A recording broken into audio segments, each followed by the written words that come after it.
nicaragüense tiene derecho a estar informado. Ahora, el podcast noticioso que te cuenta la realidad del país. Noticias, entrevistas, debates y lo más viral. Te lo contamos ahora. Bienvenidos al podcast de Artículo 66. Les saluda Marlene Balmaceda. Eslis Villachica nos presenta un vistazo de los titulares que han marcado este día. Comienza juicio político contra la aspirante presidencial Cristiana Chamorro Barrios, su hermano Pedro Joaquín Chamorro y otros 3 reos políticos. Estados Unidos agradece a países de la región el apoyo brindado al pueblo nicaragüense. Senador estadounidense propone evaluar el tratado comercial con países de la región aliados de Rusia.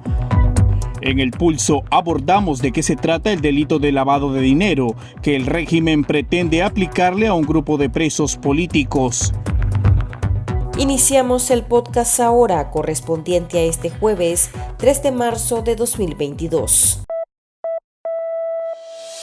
Las 5 del día. Las noticias más importantes. La aspirante presidencial Cristiana Chamorro Barrios, de 68 años, enfrentó este día su juicio político por presunto lavado de dinero, bienes y activos y apropiación y retención indebida, gestión abusiva y falsedad ideológica. La opositora, quien era la favorita para ocupar la presidencia de la República según las encuestas, fue trasladada desde su casa a la Dirección de Auxilio Judicial, donde se realizó el proceso a puertas cerradas. Junto a Cristiana fueron también juzgados su hermano, el exdiputado Pedro Joaquín Chamorro Barrios, y los extrabajadores de la Fundación Violeta Barrios de Chamorro, Walter Gómez y Marco Fletis. El régimen también incluyó en la lista a Pedro Vázquez, conductor de la cerrada fundación, señalado de presunta cooperación necesaria del delito de lavado de dinero. La justicia de Daniel Ortega designó para este fin a Luden Martín Quiroz García, juez noveno Distrito Penal de Juicio. El Centro Nicaragüense de Derechos Humanos, CENID, calificó el juicio de farsa judicial, alegando que todos son inocentes, y pidió a las autoridades que liberen de inmediato a los presos políticos. Denunció además que el régimen militarizó el lugar, al colmar las instalaciones de efectivos policiales. El secretario de Estado de los Estados Unidos, Antony Blinken, se reunió con los cancilleres de Costa Rica, República Dominicana y Panamá, naciones que asumieron una alianza para el desarrollo en democracia en la región. Durante el encuentro, el representante de la administración de Joe Biden destacó el apoyo que brindan al pueblo de Nicaragua en su lucha por restablecer la democracia y proteger sus derechos humanos de los abusos del régimen de Daniel Ortega y Rosario Murillo. El ministro de Exteriores de Costa Rica, Rodolfo Solano Quirós, expresó recientemente la preocupación de su país ante los juicios en contra de más de 40 opositores nicaragüenses, porque constituyen un nuevo golpe a la institucionalidad.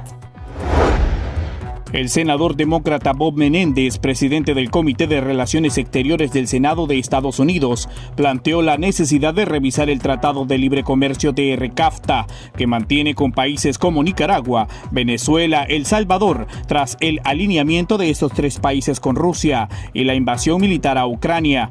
El legislador manifestó que esto tiene una consecuencia, y no por alinearse con un país en específico, sino porque la misma represión que aplica Rusia también la aplican los mandatarios de estas naciones de la región. Menéndez añadió que esto no es aceptable dentro del orden internacional y consideró evaluar la política en general de Estados Unidos con los gobiernos que han expresado su respaldo al presidente ruso Vladimir Putin. Nicaragua se encuentra en picada en la lista democrática mundial, confirma el reciente informe de la organización estadounidense Freedom House. El documento titulado Libertad en el Mundo 2022 detalla la represión del régimen de Daniel Ortega en contra de partidos políticos de oposición, además de sus elecciones fraudulentas, persecución a periodistas, censura y acoso a ciudadanos. La Organización en Defensa de la Democracia señala que la situación de los derechos políticos y las libertades civiles empeoran a diario en Nicaragua, y con la represión creciendo, el régimen no muestra signos de parar o cambiar, por lo que urge acciones para la protección de los derechos humanos fundamentales en el país. La presa política Samantha Girón, integrante de la Unidad Nacional Azul y Blanco UNAP, fue declarada culpable por los supuestos delitos de conspiración para cometer menoscabo a la integridad nacional y propagación de noticias falsas. El fallo fue leído por el juez Melvin Leopoldo Vargas García, del Juzgado Séptimo Distrito Penal de Juicio de Managua, en una audiencia que inició a las 8:30 de la mañana y culminó a las 4 de la tarde del día miércoles 2 de marzo. La Fiscalía la inculpó utilizando como supuestos testigos a 3 policías y criminalizando las entrevistas que la activista brindaba a medios de comunicación independientes. Tras el proceso, la joven de 22 años le recalcó al juez que es inocente de todos los delitos que se le están imputando. El régimen pidió contra ella 8 años de cárcel. El Pulso. Le medimos el ritmo a la realidad.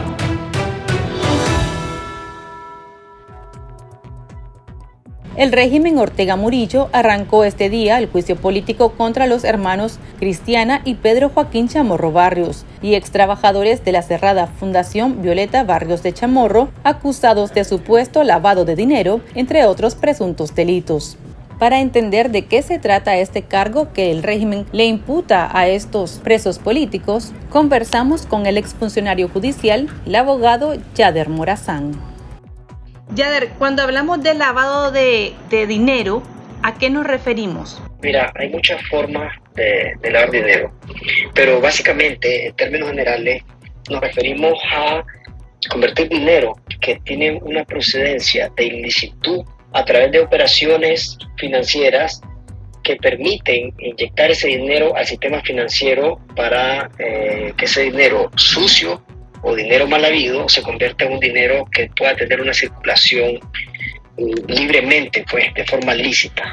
Estamos hablando aquí de dinero, por ejemplo, que proviene del crimen organizado, pero también algo importante de resaltar y que nosotros no hablamos de eso, incluso yo he hecho mucho énfasis, y es que también se lava dinero manipulando la ley, manipulando licitaciones, es decir, al haber una ilicitud por medio y convirtiendo capital público de los nicaragüenses, de las arcas del Estado, en dinero que pasa a manos de privados. Esa también es otra forma de lavar dinero. ¿Cuál es el proceso de investigación? ¿Cuáles son las entidades involucradas para investigar este tipo de delitos? El lavado de dinero, por ser un delito que por su naturaleza es bastante complejo, aquí existen entidades, tanto el sistema financiero como el sistema económico nicaragüense, que tienen que dar seguimiento. Incluso recientemente se han aprobado leyes donde hasta los abogados y notarios públicos tienen la obligación de informar a la Suprema Corte cuando exista una actividad que puede ser una actividad sospechosa, que le llaman. Las actividades sospechosas son todas aquellas actividades que tienen una dudosa procedencia, es decir, por eso es que tanto la Superintendencia de Bancos como todos los entes reguladores de dinero en Nicaragua y financiero tienen la obligación de reportar. También tenemos la unidad de análisis financiero, Es una gama muy amplia de instituciones que se ven involucradas para investigar este tipo de actividades. Ahora que mencionas la unidad de análisis financiero, ¿quién controla esa entidad? Porque, por ejemplo, el director y el subdirector son militares. Está el mayor Denis Membreño y también está el comisionado general Aldo Sáenz. O sea, ¿de esa manera debe estar conformada esta UAF o no es la manera correcta de conformar una institución o una entidad para estos fines? Recordemos que la unidad de análisis financiero proviene de los cuerpos de inteligencia, tanto de la policía como del ejército, desde su fundación. Los primeros miembros cofundadores precisamente vienen de esos grupos castrenses. Está compuesto por diferentes personas, incluyendo personas que pertenecen a la Superintendencia de Banco, etc. Es un equipo, digamos, multidisciplinario. Sin embargo, el problema en Nicaragua no es tanto quién lo componga, sino sometidos en función de quién o en función de qué. En Nicaragua obviamente sabemos que todas estas personas obedecen directamente a una orientación del Carmen y por consiguiente podrá estar compuesto por personas de la sociedad civil, pero están totalmente contaminados. Bajo dictadura no es Nicaragua, confiable. Ni siquiera la Contraloría General de la República, que está liderada por la hija de alguien que se ha proyectado como opositor en Nicaragua, es confiable, mucho menos un grupo como el Ejército y la Policía, que son corresponsables de crímenes de lesa humanidad, imagínate. Y también la Comisión Interinstitucional en contra del crimen organizado, pues que también tiene que ver con estos tipos de delitos. Desgraciadamente, en Nicaragua, difícilmente quienes lavan dinero pueden perseguir este tipo de delitos. Eso es como contradictorio. Estas organizaciones sin fines de lucro son sujetos obligados. Es que la investigación nace a consecuencia de una acción sospechosa, una actividad sospechosa. Pero antes de que exista una actividad sospechosa, están involucrados una serie de organismos que ejercen una función precisamente para prevenir el lavado de dinero.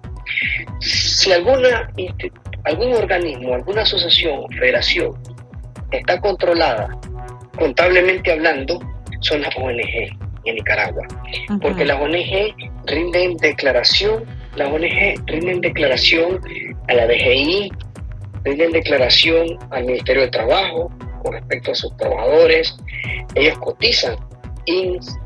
Existe un organismo específicamente que rectorea el tema cuando reciben donaciones extranjeras. Ellos tienen que presentar registros contables ante el Ministerio de Gobernación. Es decir, existen una gran serie de instituciones que están comprometidas con el funcionamiento financiero, el financiamiento de seguridad social y de impuestos que tiene que ver con la ONG. Entonces, es inverosímil creer que a través de una ONG que ha pasado todos estos filtros se va a lavar dinero.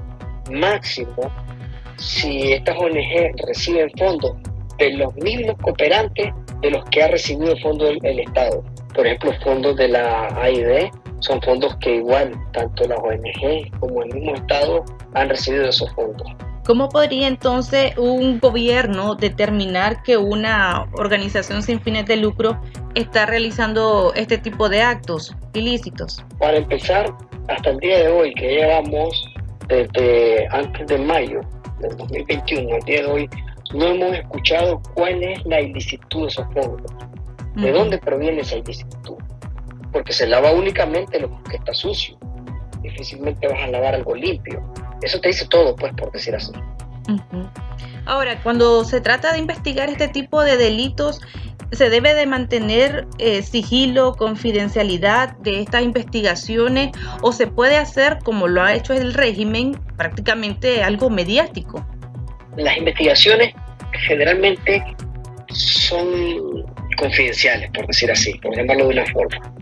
Sin embargo, cuando ya materializas una investigación, ya la haces pública, las personas involucradas tienen derecho a saber cuándo, cómo y por qué se investiga en contra de estas personas. Más cuando ya nombraste a un abogado, todo el acto de investigación tiene que ser puesto en conocimiento de este abogado, porque el proceso penal, que las investigaciones se hacen con ese fin, lo que persigue es precisamente el esclarecimiento de un hecho y no la condena de una persona. Sin embargo, aquí vemos todo lo contrario. Continuamos la entrevista después de escuchar la opinión de nuestros lectores, a quienes se les consultó si saben qué es el lavado de dinero y si confían en este proceso judicial en contra de la aspirante presidencial y extrabajadores de la organización civil. Escuchemos sus puntos de vista. El chat. Abrimos los micrófonos a nuestros oyentes. ¿Cómo vamos a confiar en este proceso si ni siquiera hay debido proceso? No hay ni respeto a las premisas judiciales. No tenemos una garantía de un sistema judicial neutral y apegado a derecho, conforme la justicia, incluso aún con las leyes actuales, aún con todas las leyes de ciberdelito, ley de agentes extranjeros, ni aún aplicándolas, tendrían un fallo de culpabilidad. Sabemos que lo que le están haciendo a la familia Violeta y a la fundación y a la exfundación Violeta Barrios de Chamorro es algo injusto y es una manera de perjudicar la democracia en nuestro país. Cristiana Chamorro, una ciudadana nicaragüense con todos sus derechos según la Constitución, pero cortada sus derechos ciudadanos constitucionales por la dictadura de Ortega Murillo. Sí confío en que Cristiana Chamorro no necesitaba, ni necesita, ni necesitará de lavado de dinero, porque es una familia de muchos años de tener recursos, y en el caso específico de ella de ser una periodista con grandes contactos y capacidades que le han permitido solventar sus necesidades como ser humano. Por tal razón, Cristiana Chamorro, desde mi punto de vista, no ha cometido lavado de dinero. Y esa acusación yo se la devuelvo a la dictadura de Ortega Murillo. Lavado de dinero sí es el que hacen ellos, donde encuentran miles y millones de dólares y no capturan al narcotraficante. Lavado de dinero es el que hace la dictadura con esos dólares que se encuentran así, que en un caballo, que en un pick-up, que en un camión, que en un trailer, de que esos dineros, al levantar la policía el acta de que se decomisaron esos millones de dólares, los bancos no ponen pero en recibirlos. Y una vez que los reciben, después la dictadura puede utilizarlos. Entonces ya de esa forma los lavan. Ellos sí son unos verdaderos lavadores de dinero ilícito, porque ese dinero es el pago de los narcos. Por supuesto que lo de lavado de dinero, solamente ellos se lo inventan, como esas otras leyes de menoscabo a la integridad, otras leyes que ellos se inventan, eso no existe. Lavado de dinero es lo que Daniel Ortega hace con las empresas petroleras, con las empresas de oro. Todo dinero mal habido, Daniel Ortega lo invierte. ¿Cómo? Ahí en esas empresas Daniel Ortega las usa para lavar dinero. Pero en el periodismo, esa gente tiene su propia organización, una ONG, por la cual a ellos de otros países democráticos que aman la libertad de expresión, a ellos siempre les patrocina. Pero esos medios de comunicación, como la prensa, ellos no tienen nada que ver con el lavado de dinero. Daniel Ortega sí es un experto lavador de dinero, porque él es el único que usa todas esas empresas petroleras de minas para lavar dinero. Eso sí es un perfecto lavador de dinero. Ahora, hablando directamente de la Fundación Violeta Barrios de Chamorro, y bueno, como mencionabas, pues estas personas que están siendo investigadas, Cristiana, Pedro Joaquín y los ex trabajadores, suponiendo que cometieron el delito, ¿qué tipo de testigos o qué tipo de pruebas debería de presentar Fiscalía para determinar que hubo este tipo de delitos? En temas probatorios existe libertad. Sin embargo, cuando hablamos de temas financieros, generalmente lo que corresponden son registros contables, etcétera. Pero aquí vemos que esto es un circo mediático desde el inicio, porque para temas contables, ¿para qué vas a citar a más de 30 testigos, como el caso de los periodistas que desfilaron por el caso de la fundación inicialmente?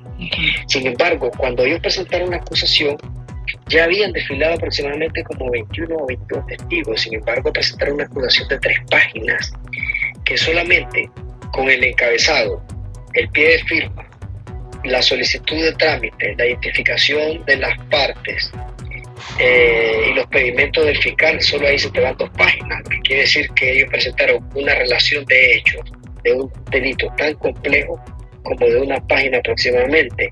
Esto es totalmente absurdo, esto es totalmente ridículo. Creer que una acusación de ese calibre o de ese tipo de connotación la vas a poder transcribir en una página. Sin embargo, aquí vemos también cosas más ridículas. Por ejemplo, si tan culpables son o si tan delincuentes son, como los ha llamado el régimen, Ministerio Público o todos los medios, ¿por qué ocultar las audiencias? ¿Por qué ocultar a los acusados? ¿Por qué ocultar sus expedientes? ¿Por qué no les permitís una defensa? ¿Por qué no le presentás al pueblo de Nicaragua ese juicio para que la gente se convenza de que eso es cierto? Pues yo creo que la respuesta ni siquiera es jurídica, ni siquiera corresponde a un abogado hacer esos análisis. Eso basta con el sentido común, pero lo subestiman, pues. En primer lugar, estamos hablando de muchos de los casos son hechos atípicos, es decir, son hechos que no constituyen delito, que fueron simplemente correspondían dentro del deber de ser cualquier ciudadano. Por otro lado, estamos hablando de hechos que son inventados, es difícil hacer una previsión de cuánto tiempo se va a llevar esto.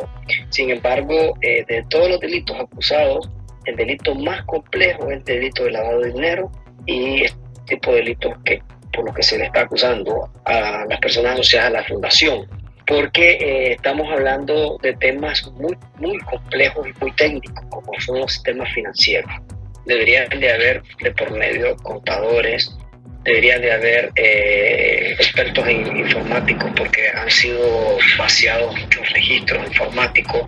Todo lo relacionado con temas contables, incluso como testigos, personas que tal vez son del Ministerio de Gobernación, personas que tal vez trabajaban para diferentes entidades bancarias, etcétera.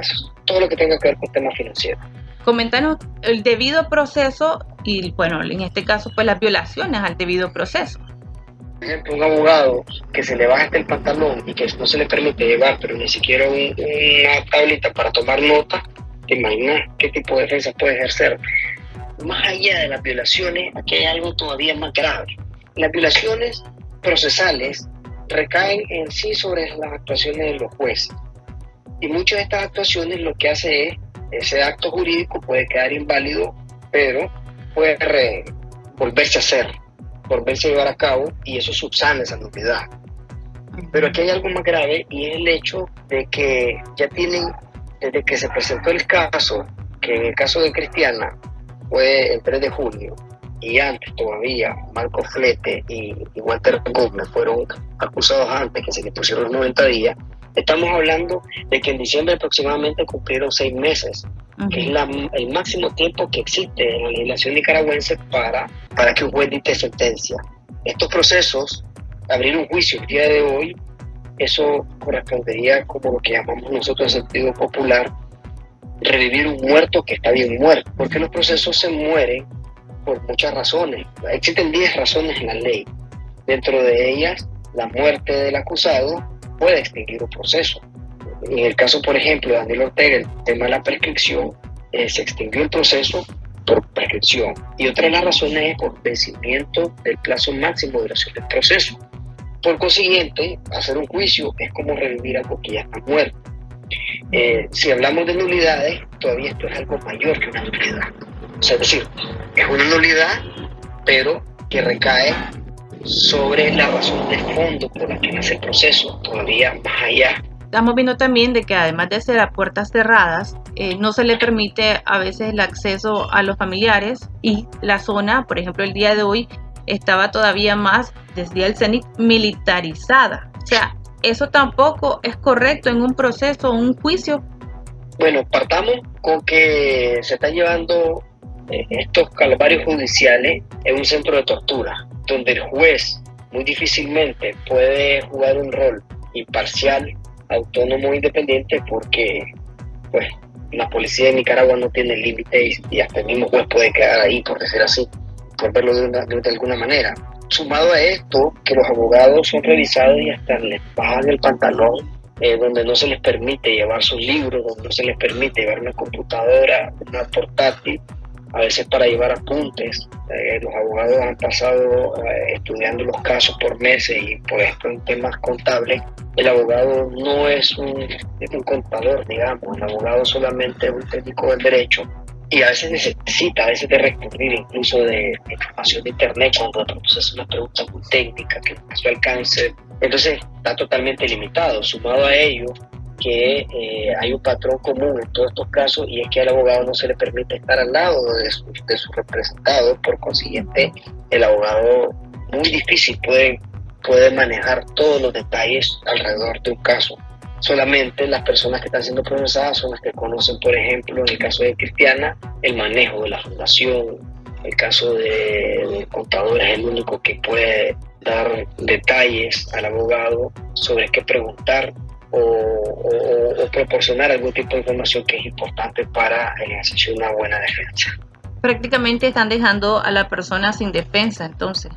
Técnicamente están sin defensa, porque la defensa tiene 2 elementos, la defensa técnica y la defensa material. La material es la que ejerce el acusado propiamente dicho, que es el que proporciona esos detalles que no maneja el abogado.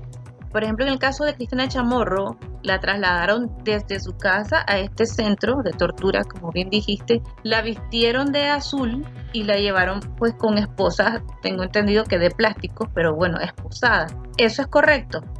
Mira, esto es parte de un show mediático, porque para empezar, la constitución política de nosotros, que por cierto es la misma que en el 87 ellos defendieron, habla de la presunción de inocencia. Ninguna persona puede ser tratada como culpable cuando, sin habérsele dictado una sentencia condenatoria, que esté firme, es decir, que no admita mayor discusión, que ya haya pasado por apelación, que ya haya pasado por casación, ya sea una cosa que ha sido juzgada totalmente, que ya no existe mayor debate sobre eso. Sin embargo, aquí vemos al Ministerio Público llamando criminales a los acusados, vemos a los jueces la forma como actúan totalmente parcializada, es decir, esto es cualquier cosa menos un juicio, ni siquiera gozan de apariencia de legalidad. Prácticamente humillando a las personas que están siendo juzgadas y a sus mismos defensores. Es que esto es un circo total. Es un proceso que se extinguió técnicamente, debería dictarse una sentencia sobre el seguimiento por vencimiento del plazo máximo de duración del proceso. Aparece en el Código Procesal Penal, si no mal recuerdo, en el artículo 155. Y en el artículo también 72 aparecen las 10 causales por las que se extingue un proceso. Muchas gracias, Yader. Muy amable. A la orden. Para estar al tanto del acontecer nacional y conocer las voces calificadas sobre la realidad nacional, ahora el podcast informativo sobre Nicaragua.